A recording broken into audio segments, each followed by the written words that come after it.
Now lay before the mast all evening reports. Evening reports will be held online. Aloha and good evening, supporters of Coast Guard history, and welcome to this evening's edition of the Foundation for Coast Guard History's Evening Reports. For those who have not been to sea aboard a Coast Guard cutter, after sundown, evening reports are held by the executive officer so that they may be updated on the day's accomplishments. Armed with that knowledge, they can align those accomplishments to the next day's activities.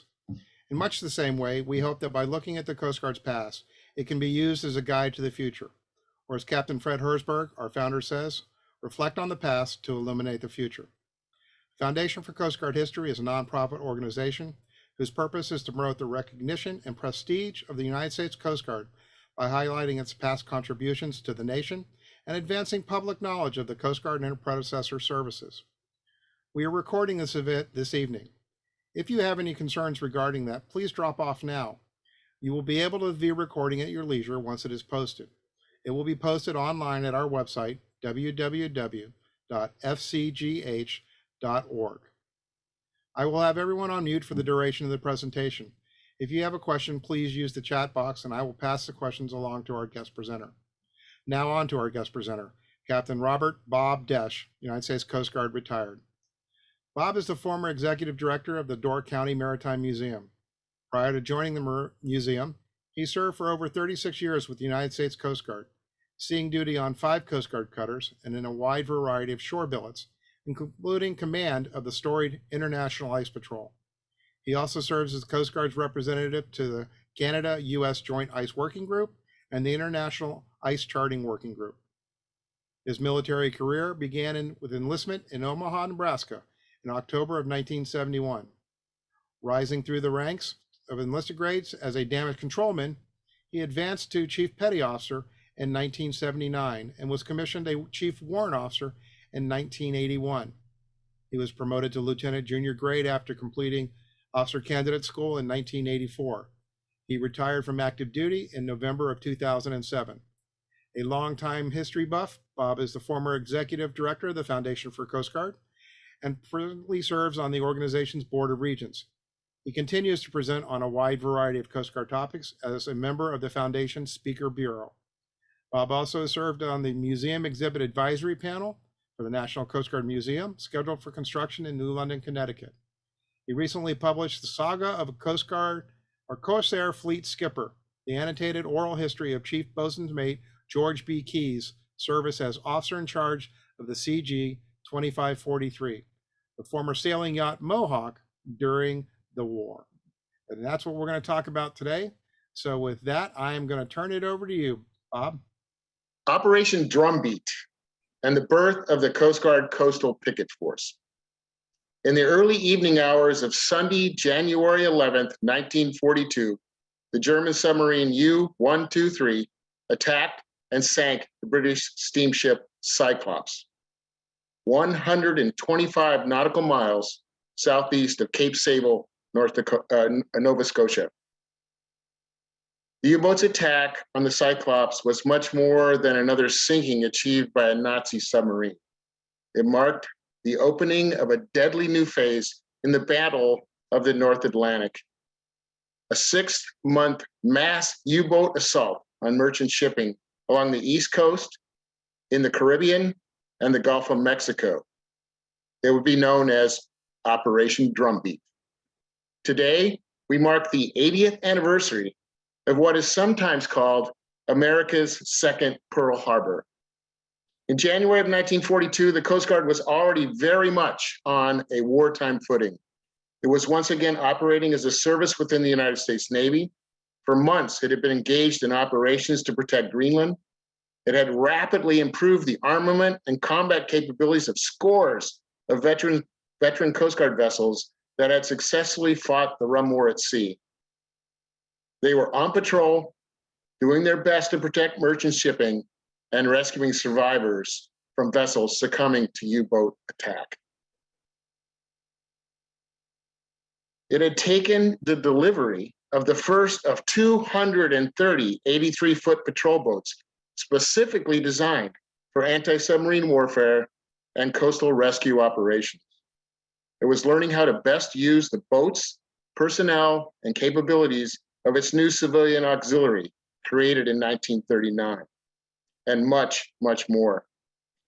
The wave of submarine attacks of Operation Drumbeat would trigger a wide variety of actions and responses by the United States military, including the Coast Guard.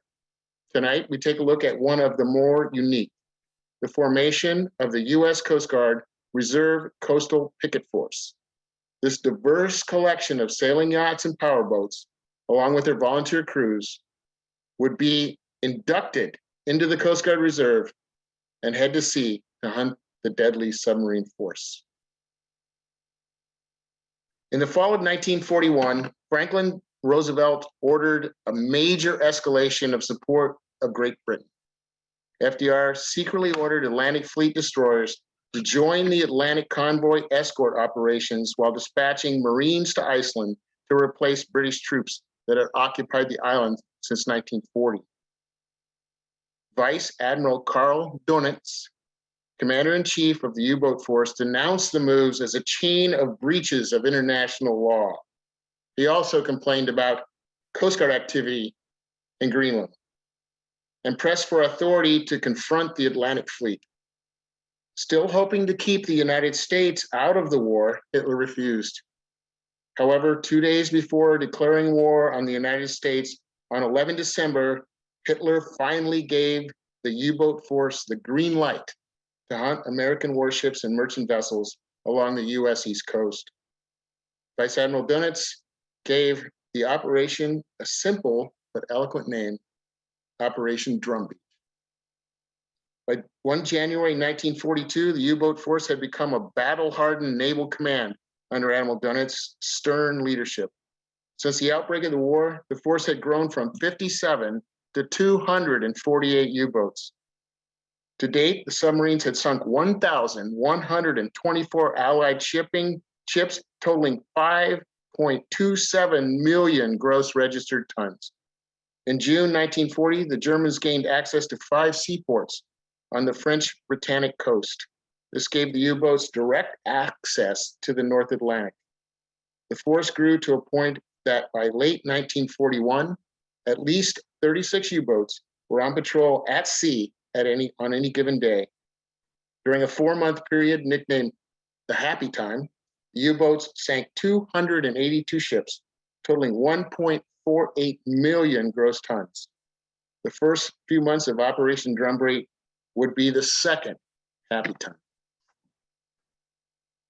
This photo shows hang on a second. What?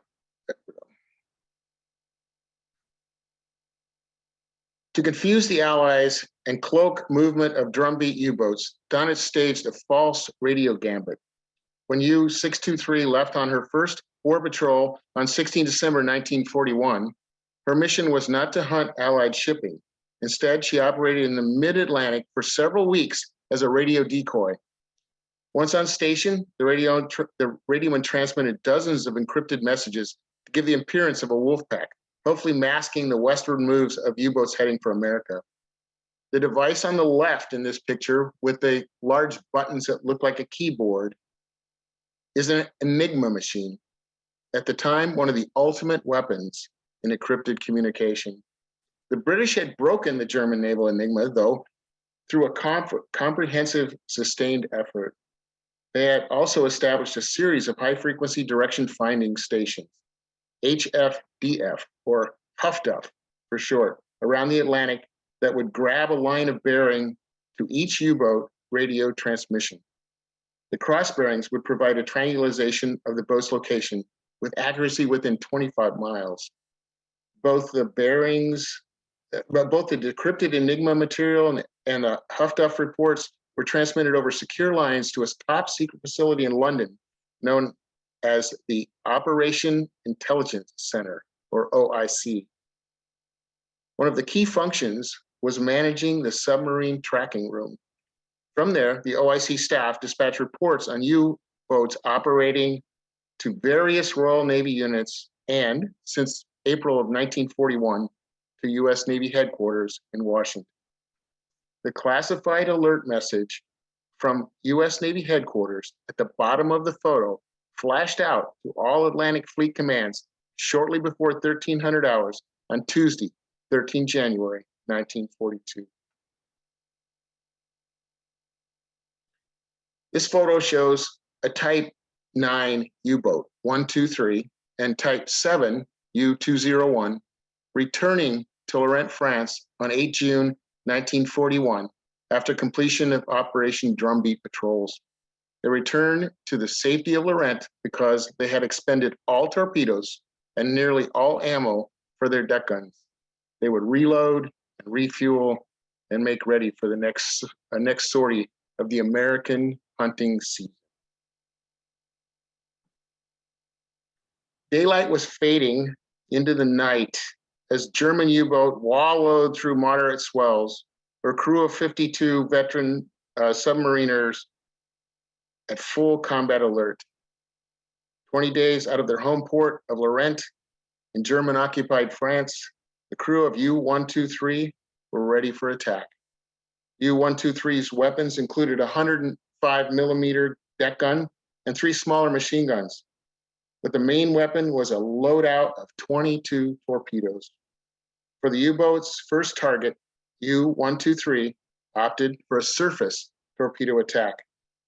Cyclops was nearing the home stretch of a 13,000-mile trip from the Far East to the British Isles when disaster struck without warning. The torpedo struck on the starboard side, blasting a fireball and a column of seawater skyward. Master Kersley, his 46-man crew, and 78 passengers took to lifeboats and rafts. But when they noticed the vessel was not sinking, a number reboarded. On U-123, the radioman alerted the CO that the ship was sending out a SSS, which was a standard Morse code message to report a U-boat attack. He ordered the U-boat closer, and from a point-blank range of 650 yards, struck her with a second torpedo. Cyclops broke into 2, sank within 4 minutes. The sinking doomed 86 of her 179 survivors of the attack to death from exposure before rescue ships arrived the next day. As Operation Drumbeat U-boats approached their attack areas on the evening of 13 January, senior US and British leaders were ending the 3rd week of a top secret conference to set wartime priorities for the Western Allies. In the picture that you're looking at, Admiral King, who is the commander-in-chief of the US fleet, stands between Churchill and the president.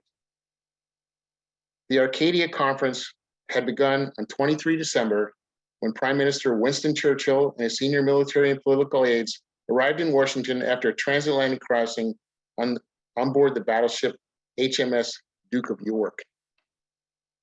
One item that quickly rose to the top of discussions was the deployment of US soldiers to Iceland and Northern Ireland as a public gesture of the United States joining the Allied war efforts. One of the great motivations was to let Stalin know that he was not in this thing alone, because there were concerns that he would negotiate a peace deal on his own with Germany. Speed was of an essence. Admiral King ordered that a troopship convoy would leave New York just 3 days later, on Thursday, 15 January. To protect convoy AT-10, as it was titled, the Navy ordered massive formations of Atlantic Fleet warships in staging bases in New York. Task Force 15 included the aircraft carrier USS Wasp, battleship Texas, 3 heavy cruisers, and 18 destroyers. At the last minute, 4 of those destroyers were reassigned to a second troop convoy heading to the Pacific. Nevertheless, when convoy AT-10 departed that Thursday morning, it would enjoy the protection of a veritable curtain of steel against U-boat attack. But the 2 convoys stripped the US East Coast of the last destroyers available that could have confronted the U-boats. The decision by British and US commanders to prioritize sailing the troop convoy over defending the American coast set the stage for disaster. Commander-in-Chief of the US Fleet, Admiral Ernest J. King, was well aware of the threat. Shortly before leaving the Atlantic Fleet to become sink U.S. fleet on 30 December 1941, Admiral King had sought the reassignment of destroyers to the East Coast, citing the imminent probability of submarine attack. In addition to a focus on Convoy A-10, merchant vessels continue to sail solo, often at night, hoping they would be cloaked in darkness. That potential advantage was negated by no blackouts of coastal cities. In London, the intelligence folks were beside themselves with frustration and anger.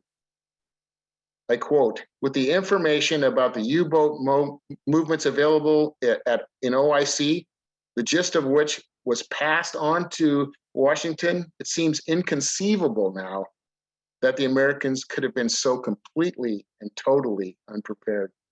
In Laurent, Donis could hardly believe his good fortune. Conditions along the American coast were almost exactly those of normal peacetime. The coast was not blacked out. The towns were a blaze of bright lights. Why Admiral King was so slow to react and adjust remains unsolved 8 decades later. It is a mystery that promises to linger forever. For King, in his official autobiography, official reports on the US Navy, and post-war histories, he remained silent. We will probably never know for sure. This slide is just one example of the many days of deadly destruction during the early days of Operation Drumbeat. This occurred off the coast of North Carolina. And you can see our friend U-123 using up the last of his torpedoes to take out multiple merchant vessels and their crews. One of the notes is that the Coast Guard station, along the Outer Banks, was one of those that responded to those in distress after being torpedoed.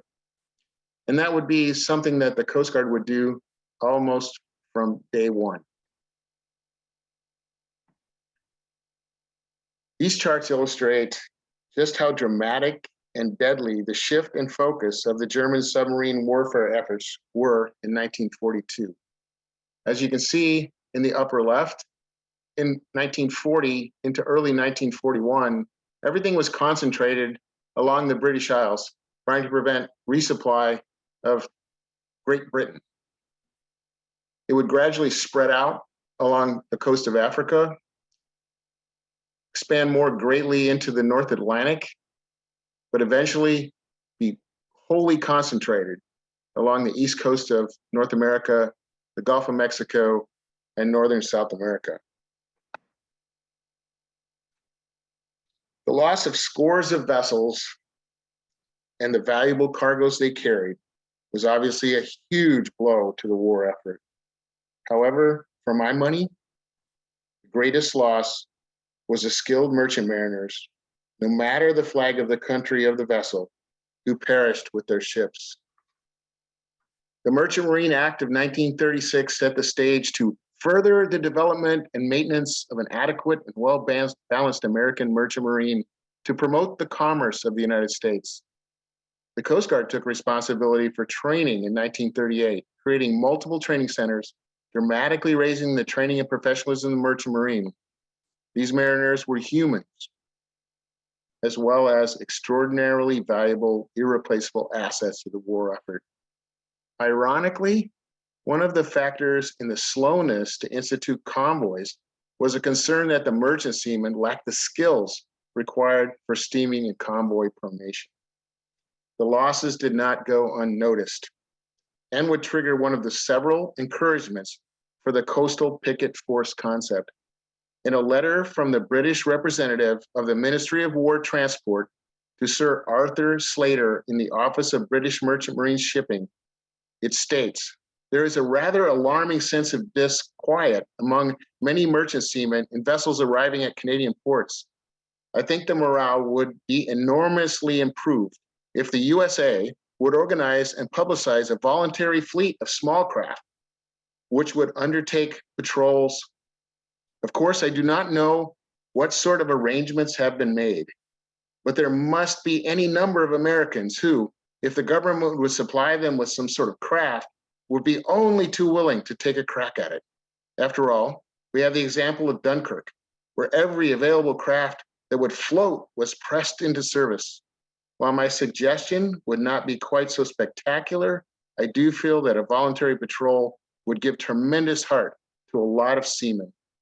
How effective it might be is, of course, impossible to say, but I lay a great deal of stress on the voluntary end of it. This letter was forwarded to Admiral Sir Charles C.J. Little at the British Embassy in Washington, and thence to Admiral Stark, then Chief of Naval Operations. As mentioned earlier, the Coast Guard was not sitting on its hands. The venerable 165-foot Class A cruising cutters Algonquin, Comanche, Escanaba, Mohawk, Ontonaga, and Tahoma had been fitted out for war and were on patrol, along with the 165-foot Thetis class and 125-foot Buck and a Quarter patrol boats. As soon as they would be completed at the Wheeler Shipyard in Brooklyn, the new 83-foot patrol boats were pressed into service. The 165-foot cutter Icarus, WPC 110, would claim a kill in her face-off with U-352 on 9 May 1942. Equally important were the rescue of crews of torpedoed vessels by cutters and coastal life-saving stations, as well as the Coast Guard Auxiliary. The Coast Guard Auxiliary did yeoman work in responding to torpedoed vessels off all coasts. Equally important were the many rescues that were carried out by life-saving stations all along the East Coast and the Gulf of Mexico. The Coast Guard had been making good use of its uniformed volunteer civilian auxiliary since its inception in June of 1939, and clearly understood the potential of small boats when crewed by skilled yachtsmen familiar with local waters, but they were not the only ones. This image includes excerpts from numerous letters by senior naval officers touting the value of the coastal picket force concept. The war diaries of the Eastern Sea Frontier include a host of such letters. Of all the letters, perhaps one of the most influential was written by Alfred Stanford, Commodore of the Cruising Yacht Club of America.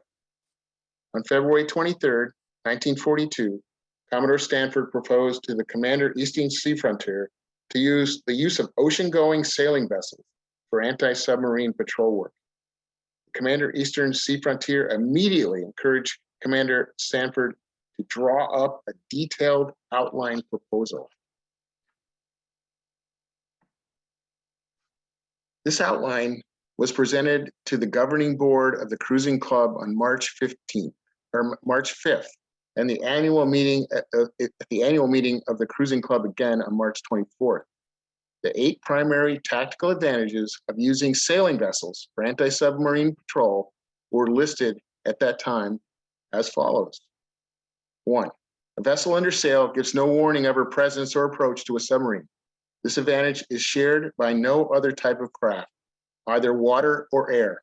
Even a blimp can be heard, or in the day, be seen in time for the surface submarine to submerge into deep water.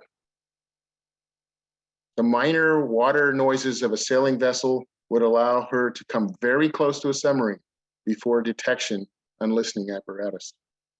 A vessel hove to, head sails backed, helm up, is a steadier type of observation platform than a destroyer or any other type of patrol craft.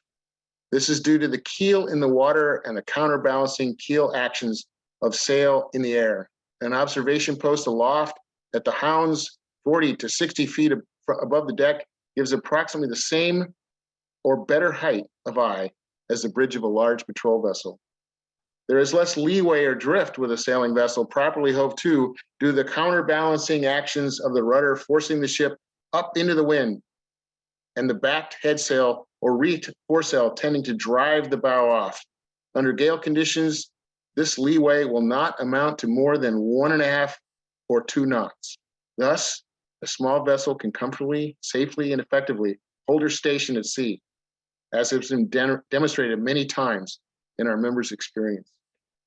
There is less noise of a sailing vessel. There's no engine noise to compete with the audible submarine diesel proceeding on the surface at night or charging her batteries. It is surmised that the submarine diesel exhaust can be heard 2 to 5 miles, depending on conditions. A sailing vessel is cheap and quick to build. While at war, economy is not a governing consideration. Speed of construction is. We estimate the rough finished product cost of a 50-foot sailing vessel at being about $20,000 to $25,000 on production basis, maybe lower. There are probably in excess of 100 small yards on the Atlantic coast that can now engage in naval contracts that could be geared up to handle this type of production. A fleet of only 80 such vessels, 40 operating, 40 relief, could constitute an observation and patrol screen at 10-mile intervals from Cape Cod across the Gulf of Maine to Cape Sable and up the coast to Halifax, or from Ambrose light vessel down the New Jersey coast across Delaware Bay area to Cape Hatteras. Construction of a fleet of such wooden sailing vessels should the experience prove successful, would not compete for steel plate, specialized welding, and riveting shipyard labor. Having only auxiliary power, these vessels would not require engineer personnel. A regular crew member could be quickly trained to give the relatively simple power installation such attention as it might require a float.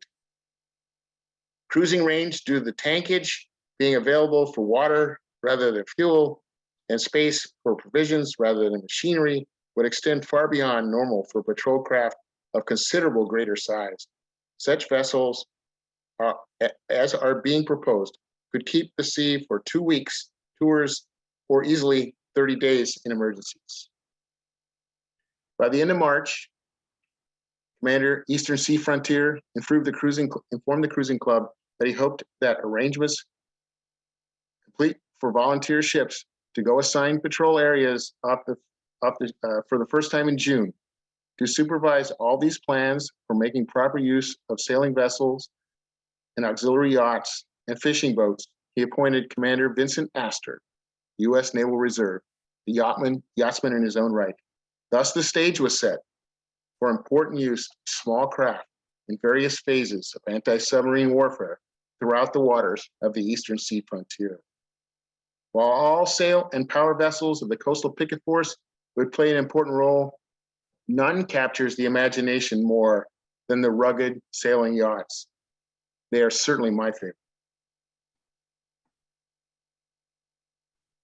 With a small boat experience and the ready resources of its civilian auxiliary, the Coast Guard was a logical service to bring the coastal picket force concept to fruition.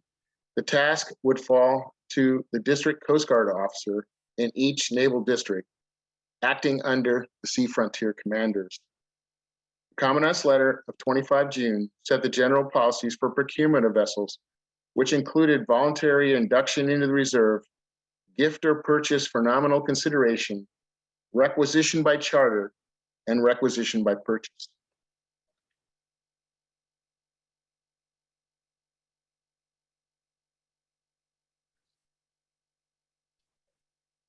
So this, shows the commandants, a summary of the commandant saying, "Hey, we're going to go out and we're going to find these vessels and we're going to get them ready." And the vessel pictured is the Aphrodite, and we'll talk more about her later. The last piece of the puzzle was crewing. This issue was solved by an amendment to the Coast Guard Reserve and Auxiliary Act in June, giving the commandant authority to enroll members of the Coast Guard Reserve for temporary duty. It also provided considerable leeway on age and physical qualifications, facilitating rapid induction of skilled yachtsmen and those boat owners who might want to come with their vessels. And it made its transition to utilitarian haze gray. Those volunteering their vessels were often tasked with rounding up their own initial crew. There's widely widely held belief that the majority of boat owners took advantage of the ability to accompany their vessels. While this was sometimes the case, it was more the exception than the rule, particularly with the large sailing vessels. Training was largely on the job. Some districts developed coastal picket training schools, but they would come far too late for those initial crews going to sea as part of the coastal picket force. For the sailing yachts, the owners typically chose a known, trusted sailing master as the officer in charge, who would then help them round up a crew. The ONC was enrolled as a chief boatswain, the next most skilled and experienced crewman as a boatswain first class, and the rest of the crew as seaman first class. The size of the vessel dictated crew size, typically somewhere between 6 and 9 personnel. They underwent background checks, physical, and were enrolled directly into the Coast Guard Temporary Reserve on a full-time with pay basis. There was overall organizational policies and contrasts, but coastal picket force in each naval district was unique. If you have seen a particular rugged ocean-going fishing vessel, powerboat, or sailing yacht dating back to the 1930s or earlier that was particularly impressive, it, or something similar to it, was probably a member of the coastal picket force.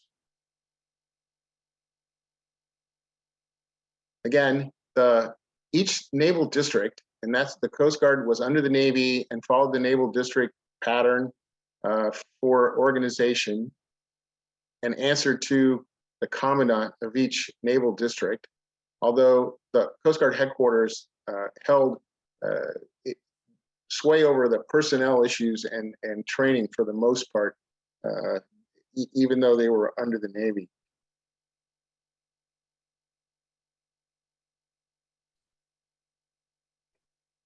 So even the Coast Guard auxiliary's role varied from district to district. In some districts, the auxiliary was the primary feeder of temporary reservists and the linchpin to recruitment. In others, their role was not nearly that extensive. In the 8th Naval District, the commercial shrimpers played a huge role in success. And the threat environment dictated organization and emphasis and the type of vessel chosen and the patrol organization. Coastal picket forces were also utilized on the West Coast, but obviously Operation Drumbeat was not the primary motivation for those organizations. For me and many others, the signature vessels of the coastal picket force were the rugged ocean-going sailing yachts. Many were owned by some of the nation's most famous yachtmen and who were willing to surrender for wartime duty. They were manned by young, skilled crews in the harshest of conditions. When other vessels of the coastal picket force were ordered to seek cover because of foul weather, they and their dedicated crews continued to bravely stand the watch. Proudly known as the Corsair Fleet, they were rightfully so the media darlings of the coastal picket force. So the coastal picket force in most locations was fairly short-lived. It would wrap up in October of 1943 as more capable military vessels that were under construction at shipyards all over the nation would come online and fill the role. The darkening of the coast with blackouts, the implementation of convoys, and these additional vessels, more capable military vessels, would change the submarine focus to other locations.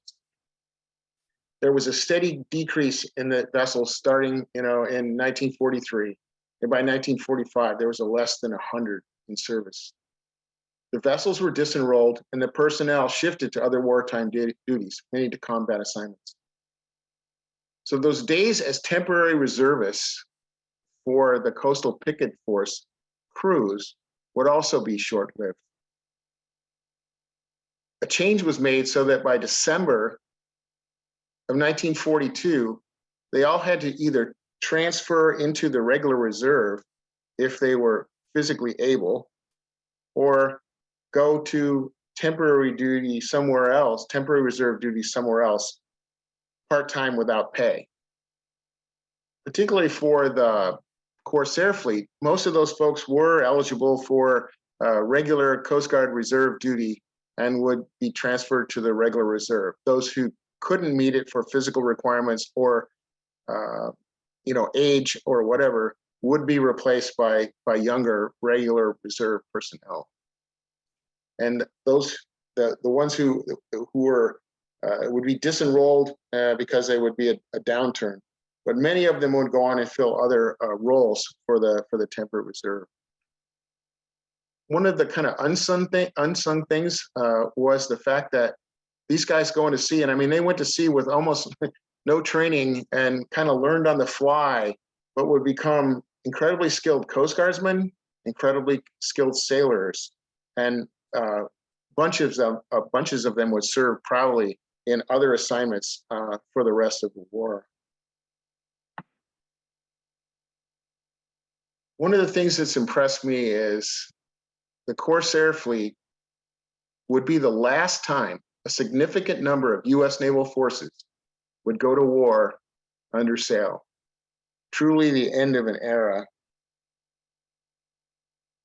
And those who served on the Corsair fleet deserve a very special place in history because they were the last.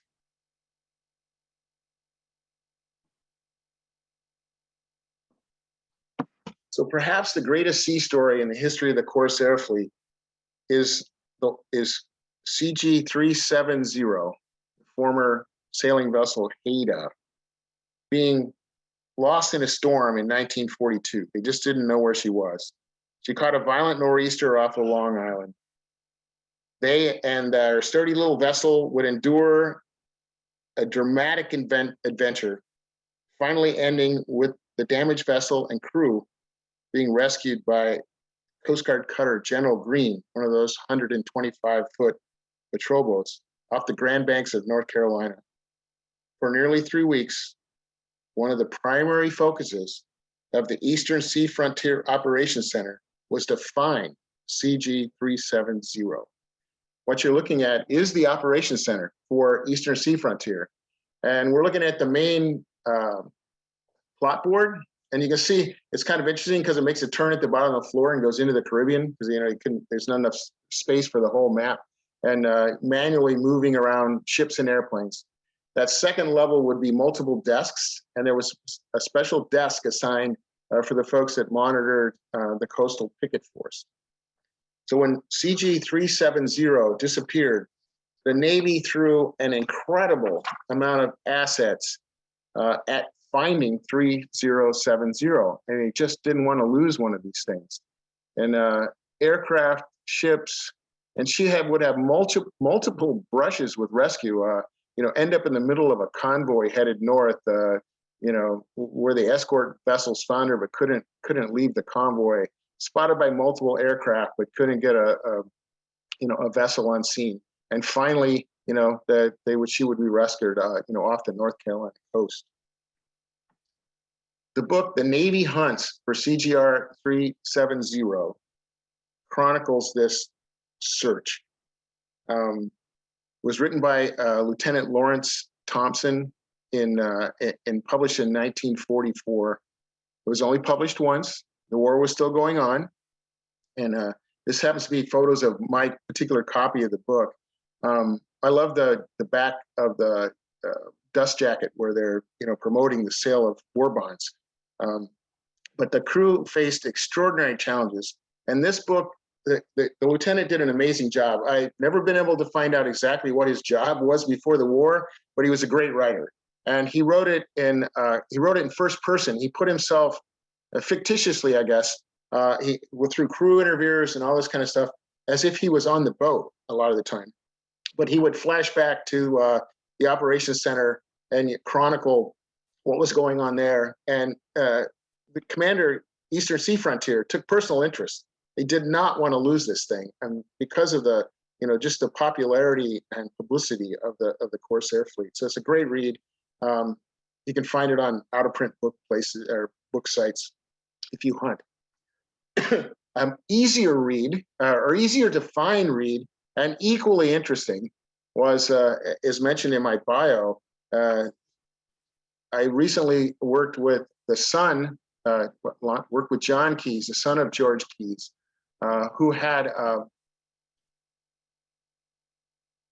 helped do a transcript of his dad's oral history and a wealth of family photos that his dad had captured. And we put that together, he and I, as an annotated oral history. And some of the pictures you've seen previously in this presentation are some of the Keyes photos. His oral history does the same thing as that book, and it provides just that kind of daily routine and how the process went, and just sort of the little things, the little personal things that are truly the interesting part of history. So if you want to ride a vessel that was part of the Coastal Picket Force, this is a picture of the chartered fishing vessel Skipper, was the former CG3001. And Skipper right now is probably the easiest for you to gain a ride on because built in 1938, she's still functioning as a day charter out of Oaks Bluff and Martha's Vineyard. Talked a little bit about Aphrodite, and there at the bottom, that's how she's been restored back to her glory today. She was built by the Purdy shipbuilder, Purdy, P-U-R-D-Y, shipyard in May of 1937. She's 73 feet in length.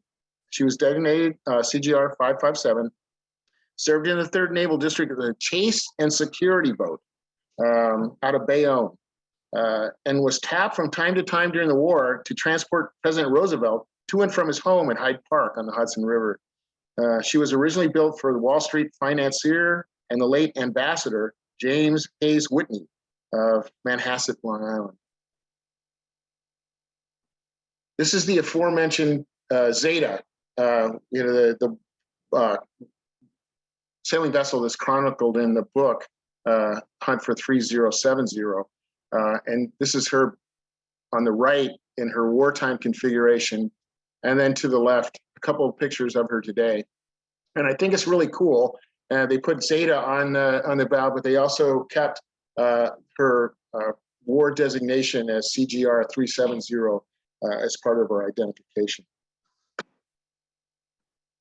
So that concludes my my presentation. So I'll turn it back over to Gary and see if we have any questions. Well, thank you very much, Captain. I'm going to go ahead and let everybody unmute themselves. We have a manageable crowd, so that's the easiest way to do it. I see Vince Patton does have some questions. It's interesting that we normally plan these events a couple of months out. And when we did this planning, it was because this is the 80th anniversary of Operation Drumbeat in the spring of '42. And at that time, there was land combat going on in the Ukraine. And we suddenly find ourselves with, once again, land combat in the Ukraine. And you may not have noticed it in the news, but the former Coast Guard cutter Cushing, a 110-foot island class ship that was transferred to the Ukrainian Navy, was reported lost in combat action just yesterday. So there's always that tie to the Coast Guard in very strange and interesting ways. So with that, Vince, I'm going to let you ask your 2 questions. Okay. Can everybody hear me? We can. Okay. I noticed on the I got a couple questions. Actually, I got 3 questions. The first one was, I noticed that I think on one of your slides you referred to the vessel as Haida, and then the book said Zeta. Was that a typo, or did the name change? That's a typo. I actually have been through this slideshow a bunch of times and didn't notice the typo until I just did the presentation. So you know how that goes. So it is Zeta. That's the proper name. And the reason why I brought that came to my attention quickly, not to find it as an error as much as as you know, there was a Haida during World War II as well, which was also I think that was a borrowed vessel from the civilian community, and it was one of the mixed crew, diverse crews in the Coast Guard that we had beside the Sea Cloud. So that's why it brought my attention. I said, "Wow, was that the Haida that?" Yeah, no, that's good. Thanks. I mean, I think I typed Haida when I was putting that together because I know about the Haida as well, and so that was one of those where I you know, yeah, again, one of those as a sailor would say, a brain fart. Oh. Okay. My second question, and then I'll be done. Well, I got one more after this. My second question is Corsair. That's an interesting name. Is it an acronym? Do you happen to know what the history behind that name came from? Yeah, well, I mean, you know, the Corsairs were essentially pirate vessels, fast, swift vessels used by privateers. You know, basically, so that's kind of the origins of it. You know, is to go with the Corsair because they were, I don't know, again, swift, capable, small sailing vessels. And so that, you know, that's where it tagged. I'm not sure who actually came up with the title. Wow, those planes are down low. Whoops, sorry. Yeah, I don't know exactly who came up with the title. I know that as I think we showed in the previous questions or the questions beforehand, that Walt Disney, who volunteered to do a lot of logos during the war, also volunteered to do their logo. And all sailors know Donald Duck was a sailor, so it's almost only appropriate that Donald Duck be the, you know, the crux of that thing. But yeah, but the pirate thing, the privateer thing is where the Corsair you know, thing came about. All right, one last question and I'm done. Were all of the vessels armed? Did they have any special armament on them? Any special weapons put on board? Yes, all of them were armed. It was a gradual process. One of the things, if you go to the Coast Guard historians' historic documents page on their webpage, and you do a search for the book about a Corsair fleet skipper, about Chief Bosun Keyes. One of the things he talks about is, you know, all of the things they went to get ready to go on that first patrol. And one of the things that they didn't have when they went on their first patrol was their machine gun. That would come later.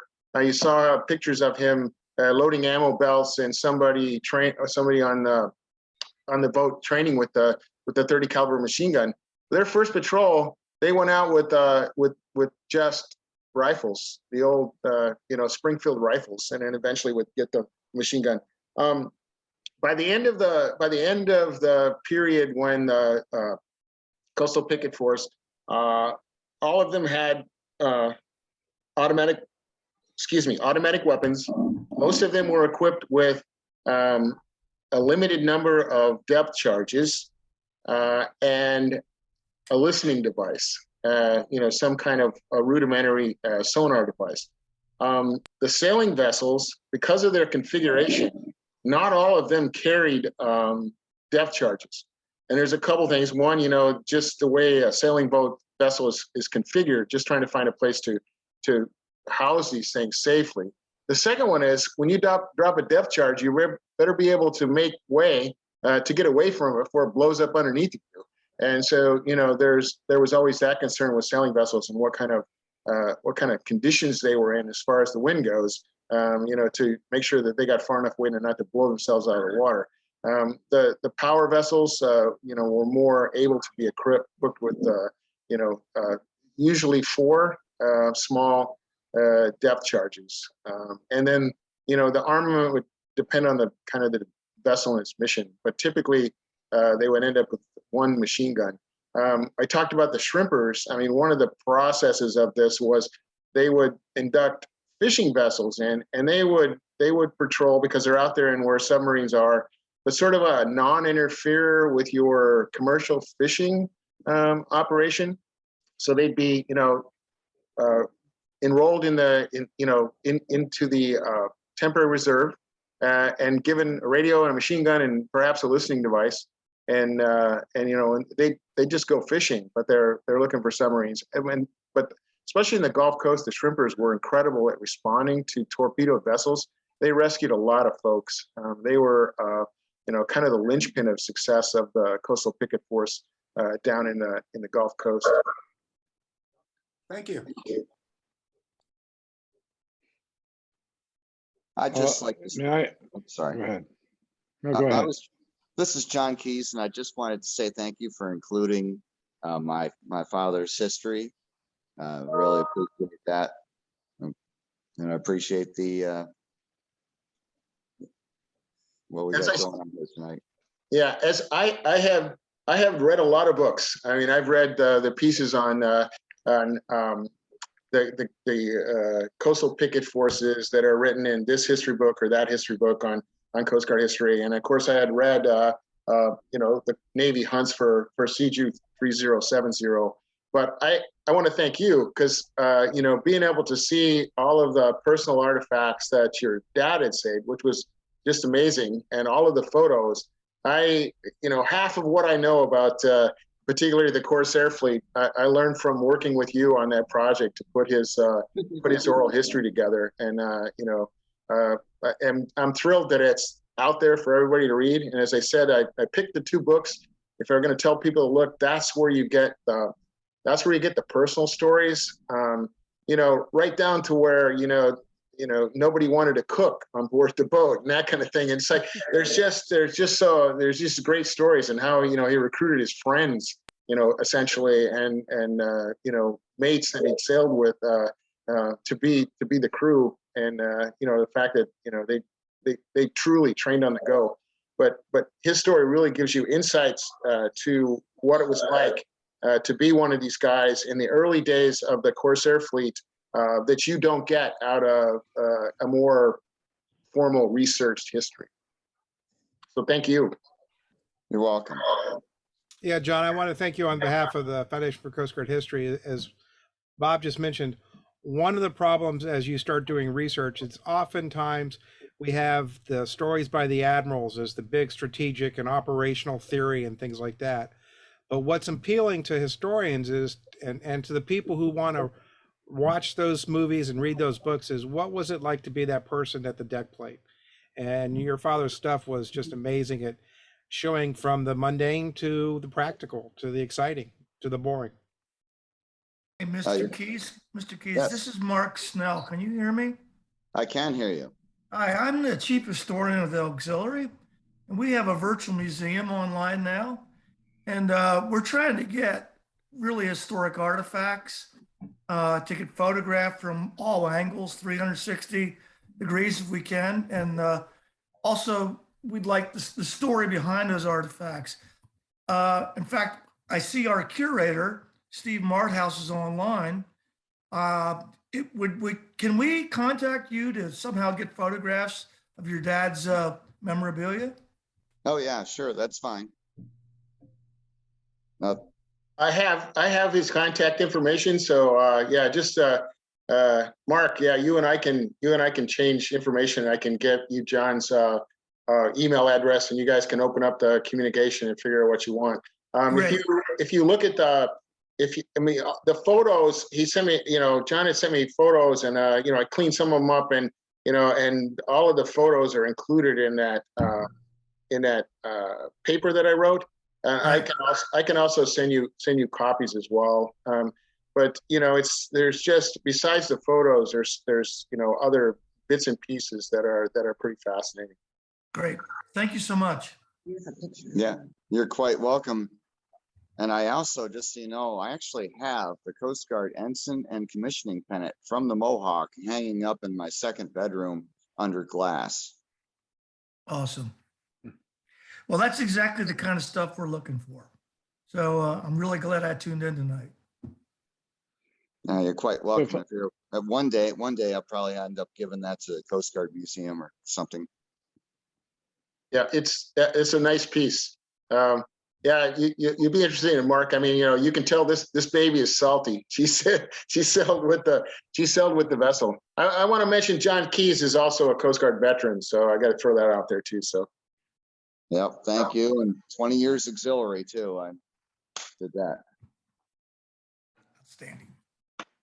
Okay, do we have any So- other questions?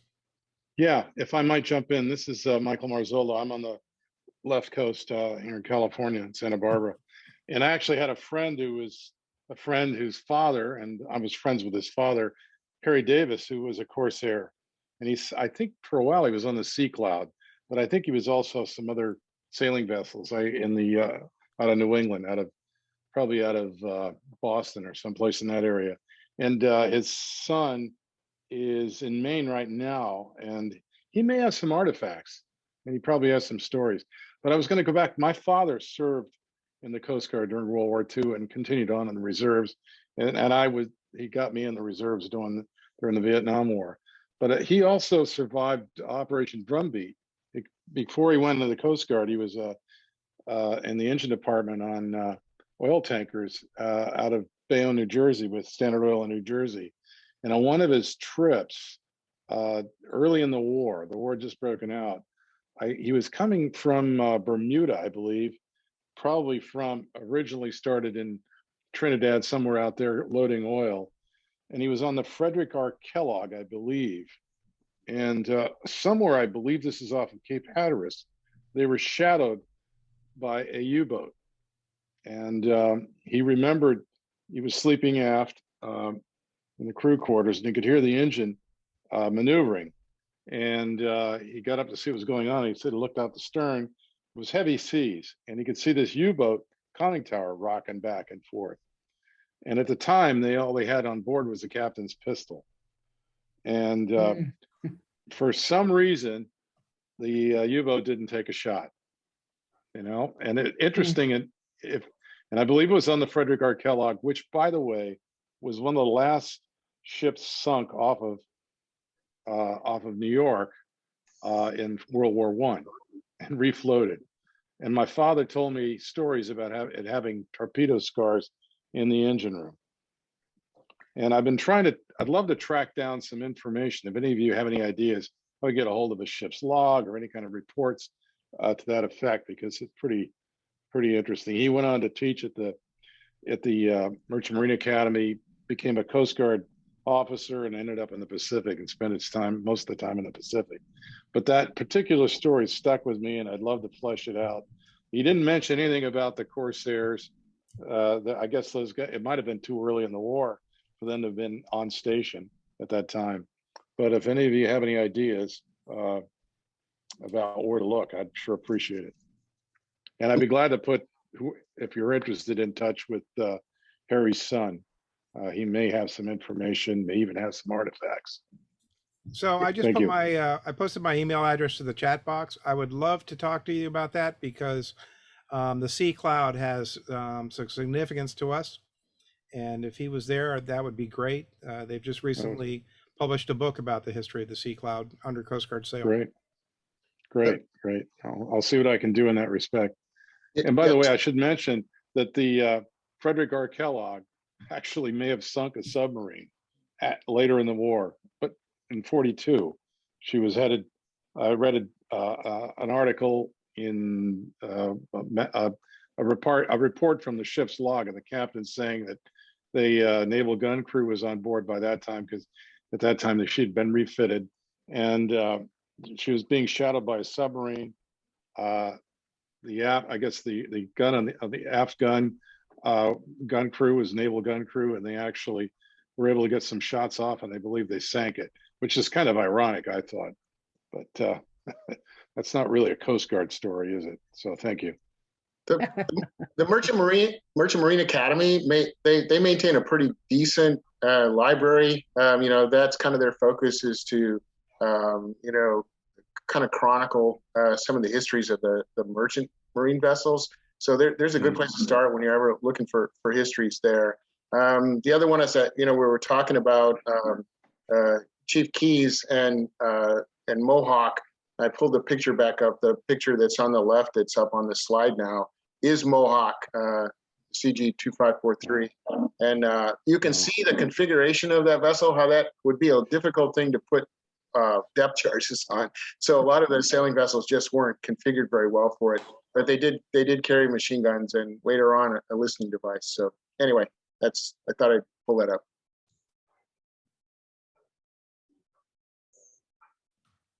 All right. Do we have anybody else with questions tonight? Okay. Well, as always, we thank you for joining us tonight. Normally with podcasts, they ask you to rate it on Apple or Spotify. We don't do that, but we would love it if you enjoyed it, to do one of two things. One is to post on our Facebook post where we announced this, that it was good, you enjoyed it, so that we could get some more people coming out for this. And then the second one is, don't hesitate to send us some ideas for topics. We're scheduled out a couple months in advance typically, but we always are looking for subjects. And if it's related to the Coast Guard and her predecessor services, we can try and find a speaker, or we may ask you to be knowledgeable on it and speak yourself. Yeah, I want to thank you, Gary, and for all the folks who joined us for the opportunity to talk. Like any of these subjects, it's tough to get it in 45 minutes. And my focus was the fact that a whole lot of people thought this was a good idea, and it took a while to get it to fruition. And it started way back before it actually was able to be achieved. And it's kind of fun to research those sorts of things. I could do a piece on about 5 different things longer than this that were just blown over or touched on in the course of the presentation. So again, thank you. All right. With that, we will see you next month. It's the first Tuesday of the full week of each month. So just keep following our Facebook page and you'll see what the next topic and the next date is. Everybody have a good evening. Night. Good night. Good night. Good night. Good night.